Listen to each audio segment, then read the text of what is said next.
Ibu Kukum makan tomat. Cakep!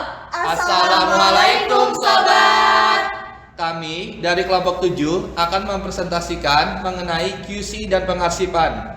Adapun anggota kelompok kami yaitu Perkenalkan, saya Tika Faisa. Saya Faradila. Saya Hana Faradila Widiawan. Saya Mutmainah Safitri. Saya Nia Amanda. saya Zidan Pramudia Sastra. Adapun isi pembahasan dari materi kami meliputi yang pertama quality control laboratorium patologi anatomi, yang kedua pengarsipan laboratorium patologi anatomi, yang ketiga penanganan limbah laboratorium patologi anatomi. Yang pertama, quality control. PMI atau pemantapan mutu internal adalah kegiatan pencegahan dan pengawasan yang dilaksanakan oleh masing-masing laboratorium secara terus-menerus agar tidak terjadi atau mengurangi kejadian error atau penyimpangan, sehingga diperoleh hasil pemeriksaan yang tepat. Lalu untuk tujuan pemantapan mutu internal, yaitu untuk menjaga kualitas sediaan sehingga layak untuk dibaca dan diagnosis dapat ditegakkan. Manfaat quality control teknis, yaitu mendeteksi adanya perubahan pada sistem operasional rutin yang stabil, memberikan alarm bila terjadi kesalahan yang signifikan. Lalu manfaat yang kedua yaitu manfaat quality control non-teknis, meliputi mutu hasil pemeriksaan meningkat, kepercayaan dokter terhadap laboratorium meningkat, pimpinan laboratorium lebih mudah melakukan pengawasan. Lalu, manfaat yang ketiga yaitu manfaat quality control bagi konsumen. Dengan mendapatkan pelayanan yang berorientasi mutu, mulai dari input, proses, dan output. Lalu manfaat yang keempat yaitu manfaat quality control bagi rumah sakit. Sebagai bahan acuan untuk pengendalian mutu pelayanan di bidang kesehatan, serta pembinaan penyelenggaraan pelayanan yang berorientasi mutu. Selanjutnya, yaitu tahapan quality control patologi anatomi. Di tahapan pertama yaitu ada tahapan pre-analitik. Di tahapan pre-analitik terdapat yang pertama fiksasi spesimen, yang kedua pengiriman spesimen, yang ketiga identifikasi spesimen, yang keempat data klinik yang akurat, yang kelima pencatatan. Lalu di tahapan selanjutnya yaitu ada tahapan analitik. Di tahapan analitik ini terdapat yang pertama intraoperative frozen selection, yang kedua frozen selection, yang ketiga final diagnosa, yang keempat kualitas potongan histologi, yang kelima spesimen hilang selama processing, yang keenam histologi TAT, yang ketujuh block dan slide labeling, yang kedelapan IHK TAT dan frekuensi pengulangannya. Lalu untuk tahapan selanjutnya itu ada tahapan post analitik. Di tahapan ini terdapat yang pertama kesalahan penulisan, yang kedua kesalahan verifikasi, yang ketiga kesalahan pengiriman hasil, yang keempat laporan tidak lengkap. Lalu untuk tahapan selanjutnya yaitu turnaround time atau TAT, meliputi yang pertama frozen selection, yang kedua biopsi, yang ketiga spesimen besar. Baik, pembahasan selanjutnya yaitu ada pemantapan mutu internal histopatologi. Yang pertama yaitu pembuatan slide unstain atau jaringan yang digunakan yaitu appendix sebagai slide kontrol mutu internal. Yang kedua, slide diwarnai dengan hematoxylin eosin. Yang ketiga, sediaan dibeli label QC dan tanggal. Yang keempat, sediaan diperiksa di bawah mikroskop, dinilai berdasarkan kualitas warna, kontras lipatan, dan ketebalan potongan jaringan. Yang kelima, sediaan yang sudah sesuai dengan mutu dapat dijadikan standar penilaian untuk sediaan rutin yang akan diwarnai pada hari yang sama. Yang keenam, jika hasil pulasan slide belum mencapai mutu yang diharapkan, akan dilakukan perubahan-perubahan sampai diperoleh hasil yang diharapkan. Selanjutnya, hasil standar mutu yang diharapkan untuk sediaan histopatologi antara lain yaitu slide dan kaca penutup bersih, bening, tanpa bercak-bercak buram. Yang kedua, media mounting tidak berlebihan. Yang ketiga, seluruh jaringan tertutup kaca penutup. Yang keempat, tidak dijumpai gelembung udara atau lipatan. Yang kelima, jaringan tidak pecah-pecah. 6. Orientasi jaringan benar untuk organ yang berongga. Yang ketujuh, potongan tipis menampilkan sel yang saling menutupi atau bertumpuk. Yang kedelapan, potongan dengan ketebalan merata. Yang kesembilan, tidak ada Venetian blind phenomenon. Yang ke-10, tidak ada kontaminasi jaringan lain. Yang ke-11, bulasan inti dan sitoplasma jelas kontrasnya. Dan yang terakhir, Tidak dijumpai butir-butir halus udara atau cairan di atas jaringan, atau dehidrasi pasca pulasan sempurna. Selanjutnya yaitu pemantapan mutu eksternal histopatologi. Pemantapan mutu eksternal wajib dilakukan setiap 1 tahun sekali melalui Badan Penjamin Mutu Pelayanan Patologi Indonesia di bawah naungan Perhimpunan Dokter Spesialis Patologi Anatomi. Tujuannya yaitu untuk meningkatkan mutu pengolahan spesimen menjadi blok parafin dan slide dengan pewarnaan hematoksilin eosin sesuai standar, sehingga gambaran morfologi jelas dan mudah dibaca dan dapat dilanjutkan untuk teknologi canggih lainnya, seperti imunohistokimia dan teknologi DNA. Selanjutnya ada mekanisme kerja dari pemantapan mutu eksternal histopatologi. Mekanismenya yang pertama yaitu penilaian dilakukan dengan cara survei. Yang kedua, laboratorium peserta mengirimkan contoh blok parafin dan slide dengan pewarnaan hematoksilin eosin dari blok tersebut. Yang ketiga, laboratorium mengisi dan menyertakan lembaran protokol pengolahan jaringan yang dilakukan untuk membuat contoh blok parafin yang dikirim. Dan yang keempat, contoh jaringan yang dikirim adalah jaringan otot polos atau leiomioma, lalu ada kelenjar getah bening, dan kulit atau usus. Selanjutnya yaitu parameter penilaian pemantapan mutu eksternal histopatologi. Dibagi menjadi 2, yaitu ada kesesuaian tahap pra-analitik dan kesesuaian tahap analitik. Yang pertama itu kesesuaian tahap pra-analitik, yaitu antara lain kesesuaian cairan fiksasi, volume, waktu fiksasi, durasi fiksasi, lalu melakukan tindakan slicing, serta penggunaan wadah yang sesuai.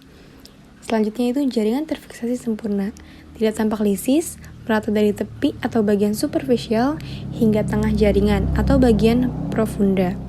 Lalu yang kedua itu yang kesesuaian tahap analitik. Antara lain itu yang pertama ada pengelolaan sampai menjadi blok parafin, yaitu tidak tampak bercak-bercak putih dalam blok, tidak tampak fragmentasi atau kerapuhan, tidak dijumpai efek termal atau kering. Lalu orientasi jaringan pada embedding menampilkan semua lapisan secara lengkap, yaitu kulit, dinding kista, usus, dinding organ, berongga, dan lain-lain. Lalu yang kedua itu pada pemotongan blok parafin. Antara lain itu tipis, sel tidak bertumpuk, ketebalannya maksimal 5 mikron, ketebalannya merata, tanpa lipatan, tidak ada goresan, dan tidak ada kontaminan dari jaringan lain. Lalu yang ketiga pada pulasan dan mounting. Antara lain yang pertama, kontras warna hematoksilin dan eosin cukup jelas. Sediaannya jernih atau bersih, dehidrasi pasca eosinnya sempurna, lalu tidak ada udara pada mounting, lalu mounting media tidak berlebihan, lalu seluruh jaringan tertutup oleh kaca penutup atau deklas, dan tidak ada bercak atau sidik jari atau mounting media pada slide, terutama di atas kaca penutup. Nah, selanjutnya ini bisa dilihat pada gambar, ini merupakan hasil dari pewarnaan hematoksilin dan eosin. Nah, selanjutnya itu ini pewarnaan eosin pada pH 4,3 dan pH 5,2. Bisa dilihat pada gambar, pada pewarnaan eosinnya pH-nya lebih besar, warnanya itu terlihat lebih pucat. Selanjutnya ada pemantapan mutu internal dari sitologi, yaitu menggunakan slide spesimen pasien pada hari tersebut dan dilaksanakan pada saat melakukan proses pewarnaan Papinicolau setelah perendaman dalam larutan hematoksilin. Kemudian evaluasi intensitas hematoksilin menggunakan mikroskop. Selanjutnya ada hasil standar mutu yang diharapkan untuk sediaan sitopatologi. Yang pertama yaitu apusan cukup tipis, kemudian fiksasi adekuat, tidak ada sel yang degeneratif akibat terlambat difiksasi, kemudian pewarnaan inti tidak terlalu pekat, konsentrasi baik, dehidrasi baik, tertutup oleh satu kaca penutup, dan yang terakhir, mounting tidak berlebihan, namun menutupi seluruh permukaan sel. Baik, selanjutnya ada pemantapan mutu internal, histokimia. Pemeriksaan histokimia menyertakan jaringan kontrol dalam satu slide yang sama dengan spesimen pasien sesuai dengan jenis pewarnaan histokimia yang akan digunakan. Adapun hasil standar mutu yang diharapkan untuk sediaan histokimia yaitu yang pertama slide dan kaca penutup bersih, bening, tanpa bercak-bercak buram, kemudian media mounting tidak berlebihan, seluruh jaringan tertutup kaca penutup, tidak dijumpai gelembung udara atau lipatan, jaringan tidak pecah-pecah atau retak-retak, orientasi jaringan benar untuk organ berongga, kemudian potongan tipis menampilkan sel yang saling bertumpuk atau menutupi, kemudian potongan dengan ketebalan merata, tidak ada Venetian blind phenomenon, tidak ada kontaminasi jaringan lain ataupun kontaminasi solut, polusan inti dan sitoplasma jelas kontrasnya, tidak dijumpai butiran butir halus, udara atau cairan di atas jaringan. Adapun contohnya yaitu seperti spesimen kontrol untuk pulasan Alkene Blue digunakan spesimen usus. Selanjutnya ada pemantapan mutu internal imunohistokimia, yaitu pemeriksaan imunohistokimia, kontrol teknis, pewarnaan dilakukan bersamaan dengan spesimen pasien.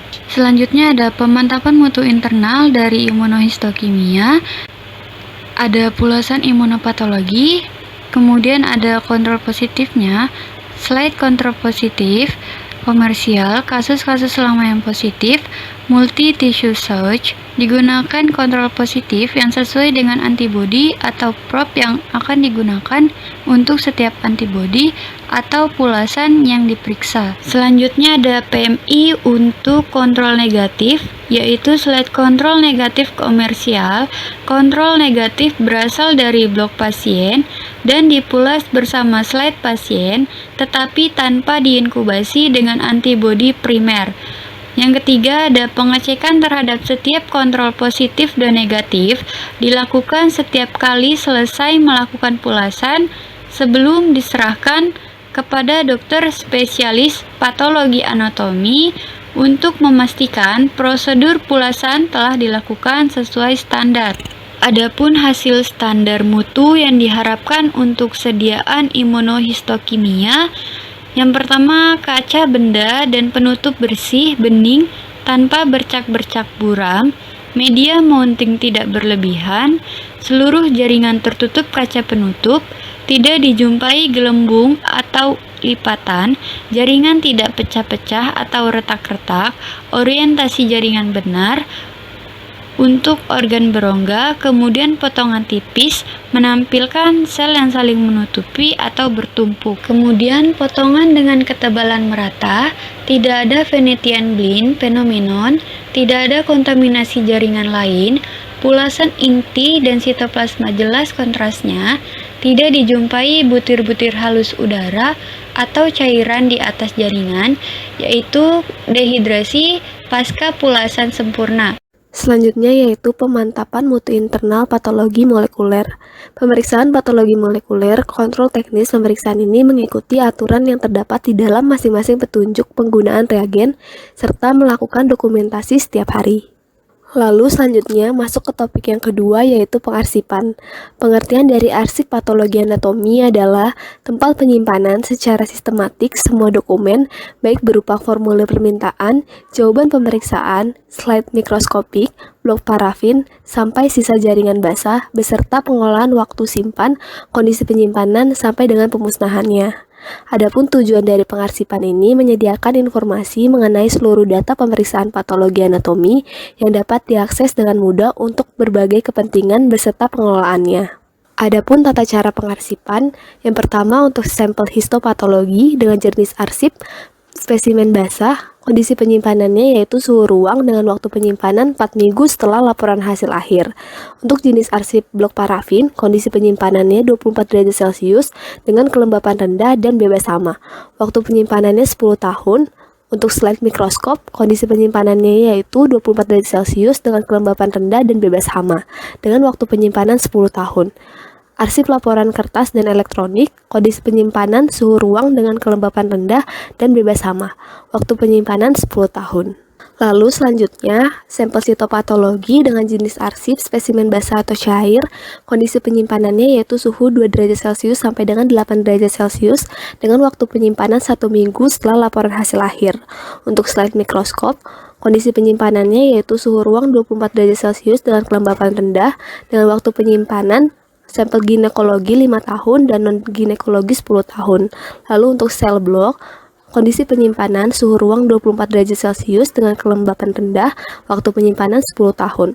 Untuk arsip laporan kertas dan elektronik, kondisi penyimpanan suhu ruang 24 derajat Celcius dengan kelembapan rendah, waktu penyimpanan yaitu 10 tahun. Pada pemeriksaan histokimia, jenis arsip slide mikroskop, kondisi penyimpanannya yaitu suhu ruang 24 derajat Celcius dengan kelembapan rendah, untuk waktu penyimpanannya 10 tahun.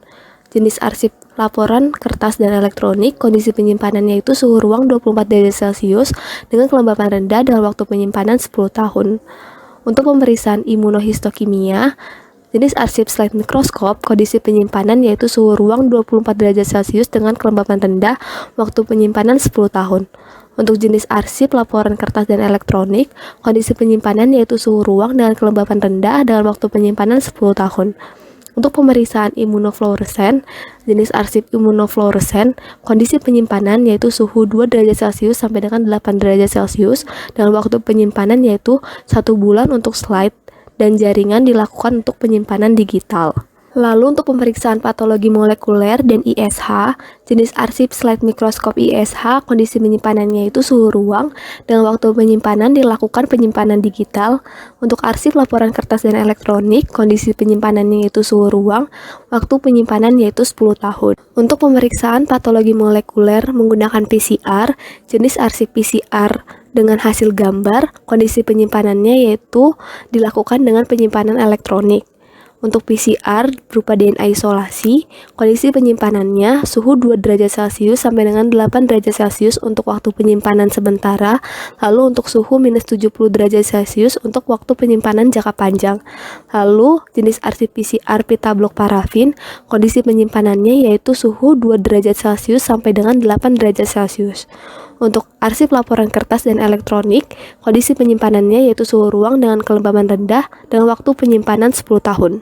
Untuk pemeriksaan autopsi klinik, jenis arsip cairan tubuh dan jaringan untuk toksikologi, kondisi penyimpanan yaitu suhu 2 derajat Celcius sampai dengan 8 derajat Celcius, waktu penyimpanan selama 1 minggu.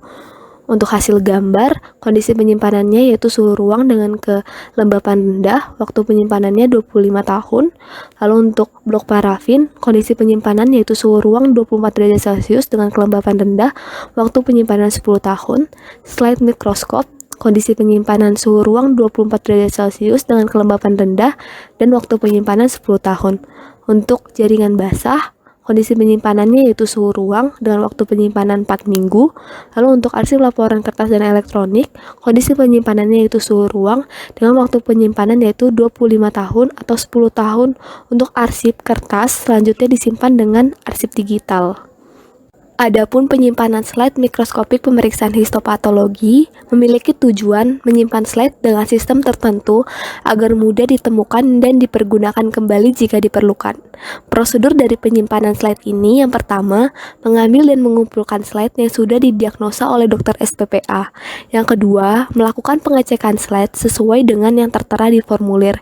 Yang ketiga, apabila ditemukan ketidaksesuaian jumlah slide, petugas menginformasikan kepada dokter yang mendiagnosa agar dapat segera dilengkapi dan diserahkan ke unit arsip segera mungkin. Lalu yang keempat, menyusun slide-slide sesuai nomor urut pemeriksaan patologi anatomi. Yang kelima, mencatat nomor slide ke dalam buku log arsip. Yang keenam, mengeringkan slide sebelum dimasukkan ke lemari arsip slide. Yang ketujuh, memasukkan slide ke dalam lemari arsip slide dimulai dengan nomor urut kecil di bagian depan. Lalu yang terakhir, menyimpan slide di ruang arsip selama 10 tahun. Setelah itu, slide akan dikeluarkan dan dimusnahkan. Saya Nia Amanda, izin melanjutkan pembacaan slide. Penyimpanan blok parafin.